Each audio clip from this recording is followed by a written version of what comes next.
നമസ്കാരം. മെയ് 9-ന് മുഖ്യമന്ത്രിയായി സത്യപ്രതിജ്ഞ ചെയ്ത സുവേന്ദു അധികാരിയുടെ നേതൃത്വത്തിലുള്ള സർക്കാർ ഭരണത്തിന്റെ ആദ്യ നാളുകളിൽ തന്നെ തങ്ങളുടെ ലക്ഷ്യവും നയവും വ്യക്തമാക്കി കഴിഞ്ഞു. മെയ് 11 തിങ്കളാഴ്ച ഹൗറയിലെ നബന്നയിൽ നടന്ന ആദ്യ മന്ത്രിസഭാ യോഗം സംസ്ഥാനത്തിന്റെ സുരക്ഷയിലും ഭരണ സംവിധാനത്തിലും വിപ്ലവകരമായ മാറ്റങ്ങൾക്കാണ് തുടക്കമിട്ടിരിക്കുന്നത്. തിങ്കളാഴ്ച രാവിലെ സെക്രട്ടേറിയറ്റായ നബന്നയിലെത്തിയ മുഖ്യമന്ത്രി സുവേന്ദു അധികാരിക്ക് ഔദ്യോഗികമായ ഗാർഡ് ഓഫ് ഓണർ നൽകിയാണ് സംസ്ഥാനം സ്വീകരിച്ചത്. അധികാരമേറ്റ ശേഷമുള്ള അദ്ദേഹത്തിന്റെ ആദ്യ ഓഫീസ് പ്രവേശനവും അങ്ങേയറ്റം ഗൗരവമേറിയതും എന്നാൽ പ്രത്യാശ നിർഭരവുമായിരുന്നു. ചീഫ് സെക്രട്ടറിയുടെയും മറ്റു ഉന്നത ഉദ്യോഗസ്ഥരുടെയും സാന്നിധ്യത്തിൽ നടന്ന ചടങ്ങുകൾക്ക് ശേഷം അദ്ദേഹം നേരിട്ട് മന്ത്രിസഭാ യോഗത്തിലേക്ക് കടന്നു. മുഖ്യമന്ത്രിക്കൊപ്പം സത്യപ്രതിജ്ഞ ചെയ്ത 5 മന്ത്രിമാരും ചീഫ് സെക്രട്ടറിയുടെ പ്രത്യേക ക്ഷണപ്രകാരം എത്തിയ മുതിർന്ന ഉദ്യോഗസ്ഥരും യോഗത്തിൽ പങ്കെടുത്തു. ഭരണപരമായ ചട്ടക്കൂടുകൾക്കപ്പുറം ബംഗാളിന്റെ ഭാവി നിർണ്ണയിക്കുന്ന 2 പ്രധാന വിഷയങ്ങളിലാണ് ഈ യോഗത്തിൽ തീരുമാനമായത്. ഒന്നാമതായി, ബംഗാളിനെ സംബന്ധിച്ചിടത്തോളം ഏറ്റവും വലിയ വെല്ലുവിളി ബംഗ്ലാദേശ് അതിർത്തി വഴിയുള്ള നുഴഞ്ഞുകയറ്റവും കള്ളക്കടത്തുമാണ്. വർഷങ്ങളായി മുടങ്ങിക്കിടന്ന അതിർത്തി വേലി നിർമ്മാണം പൂർത്തിയാക്കുക എന്ന ലക്ഷ്യത്തോടെ BSFന് ആവശ്യമായ ഭൂമി കൈമാറാൻ മന്ത്രിസഭ പച്ചക്കൊടി കാട്ടി. ഇന്ത്യ ബംഗ്ലാദേശ് അതിർത്തിയിൽ മുള്ളുവേലി സ്ഥാപിക്കുന്നതിന് ഭൂമി ഏറ്റെടുക്കുന്നതുമായി ബന്ധപ്പെട്ട് മുൻ സർക്കാർ പുലർത്തിയിരുന്ന മെല്ലെപ്പോക്ക് നയം ഇതോടെ അവസാനിക്കുകയാണ്. ദേശീയ സുരക്ഷയ്ക്ക് മുൻഗണന നൽകിക്കൊണ്ട് അതിർത്തി കാക്കുന്ന സൈന്യത്തിന് ആവശ്യമായ സൗകര്യങ്ങൾ ഒരുക്കുമെന്ന ഉറച്ച നിലപാടാണ് മുഖ്യമന്ത്രി സ്വീകരിച്ചിരിക്കുന്നത്. ഇത് അതിർത്തി ഗ്രാമങ്ങളിലെ സുരക്ഷ വർദ്ധിപ്പിക്കാനും അനധികൃത കടന്നുകയറ്റം തടയാനും സഹായിക്കും. രണ്ടാമതായി, സംസ്ഥാനത്തെ ജനസംഖ്യാ കണക്കെടുപ്പ് അഥവാ സെൻസസ് നടപടികൾ ഉടനടി ആരംഭിക്കാനും മന്ത്രിസഭ തീരുമാനിച്ചു. ഭരണപരമായ കൃത്യതയ്ക്കും ക്ഷേമ പദ്ധതികൾ അർഹരായവരിലേക്ക് എത്തുന്നതിനും കൃത്യമായ വിവരശേഖരണം അനിവാര്യമാണെന്ന് സർക്കാർ വിലയിരുത്തുന്നു. ദേശീയ നയങ്ങളോട് സഹകരിച്ചുകൊണ്ട് സംസ്ഥാനത്തിന്റെ വികസനത്തിന് വേഗത കൂട്ടാനാണ് ഇതിലൂടെ ലക്ഷ്യമിടുന്നത്. മന്ത്രിസഭാ യോഗത്തിനു ശേഷം നടത്തിയ വാർത്താ സമ്മേളനത്തിൽ മുഖ്യമന്ത്രി സുവേന്ദു അധികാരി തന്റെ ഭരണത്തിന്റെ കാതലായ വശം വ്യക്തമാക്കി. ഈ സർക്കാർ പാർട്ടിയുടേതല്ല, ജനങ്ങളുടേതാണ് എന്നായിരുന്നു അദ്ദേഹത്തിന്റെ പ്രഖ്യാപനം. എബ്രഹാം ലിങ്കന്റെ പ്രസിദ്ധമായ ജനാധിപത്യ സങ്കല്പമായ ഞങ്ങൾക്ക് വേണ്ടിയുള്ള ഭരണം, ഗവൺമെന്റ് ഫോർ ദ പീപ്പിൾ എന്ന തത്വം മുറുകെ പിടിക്കുമെന്ന് അദ്ദേഹം ഉറപ്പിച്ചു പറഞ്ഞു. മുൻകാലങ്ങളിൽ നിലനിന്നിരുന്ന പാർട്ടി അധിഷ്ഠിത ഭരണശൈലിക്ക് പകരം എല്ലാ വിഭാഗം ജനങ്ങളെയും ഉൾക്കൊള്ളുന്ന സുതാര്യമായ ഭരണമായിരിക്കും വരും ദിവസങ്ങളിൽ ഉണ്ടാവുകയെന്ന് അദ്ദേഹം സൂചിപ്പിച്ചു. ആദ്യ യോഗത്തിൽ തന്നെ സുരക്ഷയ്ക്കും ഭരണപരമായ അച്ചടക്കത്തിനും മുൻഗണന നൽകിയതോടെ ബംഗാൾ രാഷ്ട്രീയത്തിൽ പുതിയൊരു ശൈലി രൂപപ്പെടുകയാണ്. ക്രമസമാധാനം മെച്ചപ്പെടുത്തുക, തൊഴിലവസരങ്ങൾ സൃഷ്ടിക്കുക, കേന്ദ്ര സംസ്ഥാന ബന്ധങ്ങൾ ഊഷ്മളമാക്കുക എന്നിവയായിരിക്കും വരും മാസങ്ങളിൽ സർക്കാരിന്റെ പ്രധാന അജണ്ടകൾ. പശ്ചിമ ബംഗാളിന്റെ വികസന ചരിത്രത്തിൽ മെയ് 11 ഈ മന്ത്രിസഭാ തീരുമാനം ഒരു നാഴികക്കല്ലായി മാറുമെന്നതിൽ സംശയമില്ല. ജനങ്ങളുടെ പ്രതീക്ഷകൾക്കൊപ്പം നീങ്ങുന്ന ഒരു ഭരണകൂടത്തിന്റെ കരുത്തേറ്റ ചുവടുവയ്പ്പാണ് ഇപ്പോൾ കണ്ടു തുടങ്ങുന്നത്. ബംഗാളിലെ പുതിയ സർക്കാർ അധികാരമേറ്റയുടൻ BSFന് ഭൂമി കൈമാറാൻ തീരുമാനിച്ചത് ദശാബ്ദങ്ങളായി സംസ്ഥാനം നേരിടുന്ന വലിയൊരു സുരക്ഷാ പ്രശ്നത്തിനുള്ള ശാശ്വത പരിഹാരമാണ്. ഭാരതവും ബംഗ്ലാദേശും തമ്മിൽ പങ്കിടുന്ന 4096 കിലോമീറ്റർ അതിർത്തിയിൽ ഏതാണ്ട് 2217 കിലോമീറ്ററും പശ്ചിമ ബംഗാളിലൂടെയാണ് കടന്നുപോകുന്നത്. നദികളും വനങ്ങളും നിറഞ്ഞ ദുർഘടമായ ഈ അതിർത്തി പ്രദേശങ്ങളിൽ പലയിടത്തും ഇപ്പോഴും മുള്ളുവേലികളില്ല. ഇത് വലിയ തോതിലുള്ള കന്നുകാലി കടത്തലിനും വ്യാജ കറൻസി ശൃംഖലകൾക്കും അനധികൃത നുഴഞ്ഞുകയറ്റങ്ങൾക്കും വഴിമാറുന്നു.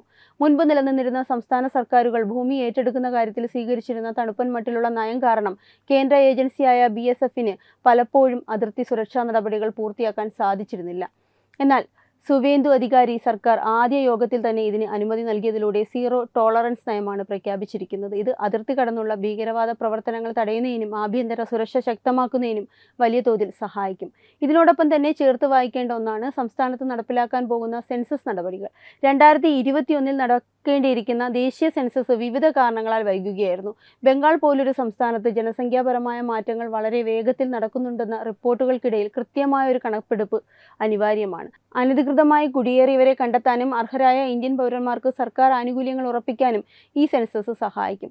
കേന്ദ്ര സർക്കാരിന്റെ വിവിധ ക്ഷേമ പദ്ധതികൾ സംസ്ഥാനത്തെ ഓരോ ഗ്രാമത്തിലും കൃത്യമായി എത്തണമെങ്കിൽ യഥാർത്ഥ ഗുണഭോക്താക്കളുടെ പട്ടിക ആവശ്യമാണ്. മുൻപ് കേന്ദ്രവും സംസ്ഥാനവും തമ്മിലുണ്ടായിരുന്ന രാഷ്ട്രീയ പോരാട്ടങ്ങൾ പലപ്പോഴും ഇത്തരം ഭരണപരമായ നടപടികളെ ബാധിച്ചിരുന്നു. എന്നാൽ പുതിയ സർക്കാർ കേന്ദ്ര നയങ്ങളുമായി സഹകരിച്ച് മുന്നോട്ടു പോകാൻ തീരുമാനിച്ചതോടെ ഭരണഘടനയുടെ ഫെഡറൽ സംവിധാനം കൂടുതൽ കരുത്തുറ്റതായി മാറുകയാണ് ചെയ്തത്. ഭരണതലത്തിൽ സിൻഡിക്കേറ്റ് രാജ് എന്നറിയപ്പെടുന്ന പ്രാദേശിക പാർട്ടി ഇടപെടലുകൾ അവസാനിപ്പിക്കണമെന്ന മുഖ്യമന്ത്രിയുടെ പ്രഖ്യാപനം സാധാരണക്കാരായ ജനങ്ങൾക്ക് വലിയ ആശ്വാസമാണ് നൽകുന്നത്. സർക്കാർ ഓഫീസുകളിലും വികസന പദ്ധതികളിലും പാർട്ടി കേഡർമാരുടെ നിയന്ത്രണം ഇല്ലാതാക്കി സിവിൽ സർവീസിനെ സ്വതന്ത്രമായി പ്രവർത്തിക്കാൻ അനുവദിക്കുന്ന സൂചനയാണ് ആദ്യ യോഗം നൽകുന്നത്. ബംഗാളിലെ വ്യവസായ തകർച്ചയ്ക്കും തൊഴിലില്ലായ്മയ്ക്കും പ്രധാന കാരണമായി ചൂണ്ടിക്കാട്ടപ്പെട്ടിരുന്നത് രാഷ്ട്രീയ അതിപ്രസരമായിരുന്നു. ഇതിന് മാറ്റം വരുത്തിക്കൊണ്ട് നിക്ഷേപ സൗഹൃദമായ ഒരു അന്തരീക്ഷം സൃഷ്ടിക്കുക എന്നതും പുതിയ സർക്കാരിന്റെ മുന്നിലുള്ള വെല്ലുവിളിയാണ്. സുതാര്യമായ ഭരണം ഉറപ്പാക്കുന്നതിലൂടെ സംസ്ഥാനത്തെ ക്രമസമാധാന നില മെച്ചപ്പെടുത്താനും ജനങ്ങളിൽ ആത്മവിശ്വാസം വളർത്താനും സുവേന്ദു അധികാരി സർക്കാരിന് സാധിക്കുമെന്നാണ് രാഷ്ട്രീയ നിരീക്ഷകർ വിലയിരുത്തുന്നത്. നബന്നയിലെ പുതിയ മാറ്റങ്ങൾ വരും വർഷങ്ങളിൽ ബംഗാളിന്റെ സാമൂഹിക സാമ്പത്തിക വളർച്ചയിൽ നിർണായക പങ്ക് വഹിക്കുമെന്നത് ഉറപ്പാണ്. അധികാരമേറ്റ ആദ്യ ദിനം തന്നെ അതിർത്തി സുരക്ഷയ്ക്കും സെൻസസിനും മുൻഗണന നൽകിയതിലൂടെ ദേശീയ താൽപര്യങ്ങൾക്കും ഭരണഘടനാപരമായ കടമകൾക്കും മുകളിലല്ല രാഷ്ട്രീയ താൽപര്യങ്ങളെന്ന് സുവേന്ദു അധികാരി സർക്കാർ തെളിയിച്ചിരിക്കുകയാണ്. മുൻകാലങ്ങളിൽ പലപ്പോഴും വോട്ട് ബാങ്ക് രാഷ്ട്രീയത്തിന്റെ പേരിൽ അതിർത്തി സുരക്ഷയും ജനസംഖ്യാ കണക്കെടുപ്പും തഴയപ്പെട്ടിരുന്നു എന്നത് ഒരു വസ്തുതയാണ്. ഇത് സംസ്ഥാനത്തിന്റെ ആഭ്യന്തര സുരക്ഷയെ മാത്രമല്ല യഥാർത്ഥ ഗുണഭോക്താക്കൾക്ക് ലഭിക്കേണ്ട ആനുകൂല്യങ്ങളെപ്പോലും ബാധിച്ചിരുന്നു. പാർട്ടിക്ക് വേണ്ടിയുള്ള ഭരണം എന്ന രീതിയിൽ നിന്നും മാറി ഭരണഘടന അനുശാസിക്കുന്ന തരത്തിൽ ജനങ്ങൾക്ക് വേണ്ടിയുള്ള സുതാര്യമായ ഭരണം കാഴ്ചവെക്കുമെന്ന പ്രഖ്യാപനം നടപ്പിലാക്കപ്പെട്ടാൽ അത് ബംഗാളിന്റെ വികസന ചരിത്രത്തിലെ പുതിയൊരു അധ്യായമായിരിക്കും. കേന്ദ്ര സംസ്ഥാന സർക്കാരുകൾ തമ്മിലുള്ള ശീതയുദ്ധം അവസാനിപ്പിച്ച് സഹകരണാത്മകമായ ഒരു ഫെഡറൽ സംവിധാനം കെട്ടിപ്പടുക്കുന്നത് പശ്ചിമ ബംഗാളിലെ സാധാരണക്കാരായ ജനങ്ങളുടെ ജീവിത നിലവാരം ഉയർത്താൻ സഹായിക്കുമെന്ന കാര്യത്തിൽ സംശയിക്കേണ്ടതില്ല. പശ്ചിമ ബംഗാളിന്റെ രാഷ്ട്രീയ ഗതിവിഗതികളിലെ ഈ മാറ്റം ഒരു പുതിയ പ്രഭാതത്തിന്റെ തുടക്കമായി വേണം കരുതാൻ. ജനാധിപത്യം എന്നത് കേവലം തെരഞ്ഞെടുപ്പുകളിൽ മാത്രം ഒതുങ്ങേണ്ട ഒന്നല്ല. അത് ഭരണ നിർവഹണത്തിലും സുരക്ഷാ നയങ്ങളിലും പ്രതിഫലിക്കേണ്ട ഒന്നാണെന്ന് ഈ ആദ്യ മന്ത്രിസഭ തീരുമാനം ഓർമ്മിപ്പിക്കുന്നു. അതിർത്തി സുരക്ഷയും കൃത്യമായ ജനസംഖ്യാ കണക്കെടുപ്പും ഒരു രാജ്യത്തിന്റെ നിലനിൽപ്പിന് എത്രത്തോളം അനിവാര്യമാണോ അത്രത്തോളം തന്നെ പ്രധാനമാണ് രാഷ്ട്രീയ പക്ഷപാതമില്ലാത്ത ജനക്ഷേമ പ്രവർത്തനങ്ങളും. പഴയകാലത്തെ സംഘർഷഭരിതമായ രാഷ്ട്രീയ ശൈലികളിൽ നിന്ന് വിട്ടുമാറി വികസനത്തിന്റെയും സുതാര്യതയുടെയും പാതയിലേക്ക് ബംഗാൾ ചുവടുവെക്കുമ്പോൾ അത് ഇന്ത്യയിലെ മറ്റ് സംസ്ഥാനങ്ങൾക്ക് ഒരു വലിയ പാഠമാണ് നൽകുന്നത്. പശ്ചിമ ബംഗാളിന്റെ വികസന മുരടിപ്പിന് പ്രധാന കാരണമായി ചൂണ്ടിക്കാട്ടപ്പെട്ടിരുന്നത് കേന്ദ്ര സർക്കാരുമായി സംസ്ഥാനത്തിനുണ്ടായിരുന്ന നിരന്തരമായ രാഷ്ട്രീയ പോരാട്ടങ്ങളാണ്.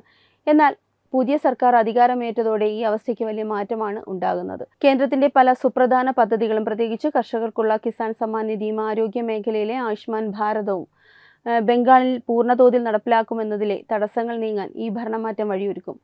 BSFന് ഭൂമി വിട്ടു നൽകാനുള്ള തീരുമാനം ഇതിന്റെ ആദ്യ സൂചനയാണ്. ദേശീയ സുരക്ഷയെയും സംസ്ഥാനത്തിന്റെ ക്രമസമാധാനത്തെയും രണ്ടായി കാണാതെ അവ പരസ്പര പൂരകങ്ങളാണെന്നുള്ള തിരിച്ചറിവ് ഭരണകൂടത്തിനുണ്ടാകുന്നത് വലിയ മാറ്റമാണ്.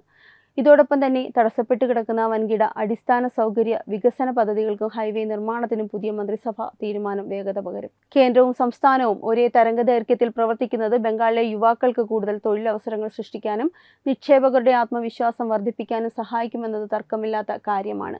കേന്ദ്രവും സംസ്ഥാനവും ഒരേ ദിശയിൽ ചിന്തിക്കുകയും പ്രവർത്തിക്കുകയും ചെയ്യുമ്പോൾ ഉണ്ടാകുന്ന ഭരണപരമായ വേഗത ബംഗാളിന്റെ മുരടിച്ചുപോയ വ്യവസായ മേഖലയെയും കാർഷിക രംഗത്തെയും പുനരുജ്ജീവിപ്പിക്കാൻ സഹായിക്കും. വരുന്ന നാളുകളിൽ ഈ പ്രഖ്യാപനങ്ങൾ എത്രത്തോളം പ്രായോഗികമായി നടപ്പിലാക്കപ്പെടുന്നു എന്നതിനെ ആശ്രയിച്ചിരിക്കും സുവേന്ദു അധികാരി സർക്കാരിന്റെ വിജയം. എങ്കിലും ഭരണഘടനയുടെ അന്തസത്ത കാത്തുസൂക്ഷിക്കുമെന്ന ദൃഢനിശ്ചയത്തോടുള്ള ഈ തുടക്കം ബംഗാളിലെ സാധാരണക്കാരായ ജനങ്ങൾക്കിടയിൽ വലിയ പ്രതീക്ഷയാണ് നൽകുന്നത്. ജനാധിപത്യം അതിന്റെ പൂർണ്ണമായ അർത്ഥത്തിൽ ജനങ്ങളിലേക്ക് എത്തുമ്പോൾ മാത്രമേ ഒരു പ്രദേശം യഥാർത്ഥത്തിൽ പുരോഗതി കൈവരിക്കുകയുള്ളൂ. ആ പുരോഗതിയിലേക്കുള്ള ഒരു വലിയ ചുവടുവയ്പായി ഈ ചരിത്രപരമായ തീരുമാനങ്ങളെ നമുക്ക് വിലയിരുത്താം. വെബ് ഡെസ്ക് തത്തുമൈ ന്യൂസ്. വിട്ടുവീഴ്ചയില്ലാത്ത നിലപാടുകളുമായി ദേശീയതയുടെയും സമാജത്തിൻ്റെയും ശാക്തീകരണത്തിനു വേണ്ടി തത്തുമൈയുടെ ജൈത്രയാത്ര തുടരുകയാണ്. യൂട്യൂബിൽ മാത്രം തത്തുമൈക്ക് 10 ലക്ഷം സബ്സ്ക്രൈബേഴ്സിലേക്ക് എത്താൻ ഏതാനും ചുവടുകൾ മാത്രമാണ് ബാക്കി. മറ്റ് സോഷ്യൽ മീഡിയ പ്ലാറ്റ്ഫോമുകളിലും തത്തുമൈയുടെ നിറസാന്നിധ്യം തുടരുകയാണ്. ഈ അവസരത്തിൽ ഞങ്ങൾക്ക് നിങ്ങളോടുള്ള അഭ്യർത്ഥന ഞങ്ങളോടൊപ്പം നിൽക്കുക എന്നുള്ളതാണ്. നിങ്ങൾ ഉപയോഗിക്കുന്ന ഏത് സോഷ്യൽ മീഡിയ പ്ലാറ്റ്ഫോം ആണെങ്കിലും ഞങ്ങളുടെ വരിക്കാരാകുക, ഞങ്ങളെ സബ്സ്ക്രൈബ് ചെയ്യുക, നിങ്ങളുടെ സുഹൃത്തുക്കളിലേക്ക് തത്തുമൈയുടെ ഈ സന്ദേശം പ്രചരിപ്പിക്കുക. ഞങ്ങളോടൊപ്പം നിൽക്കൂ, രാഷ്ട്രത്തോടൊപ്പം നിൽക്കൂ, ദേശീയതയ്ക്കൊപ്പം സഞ്ചരിക്കൂ.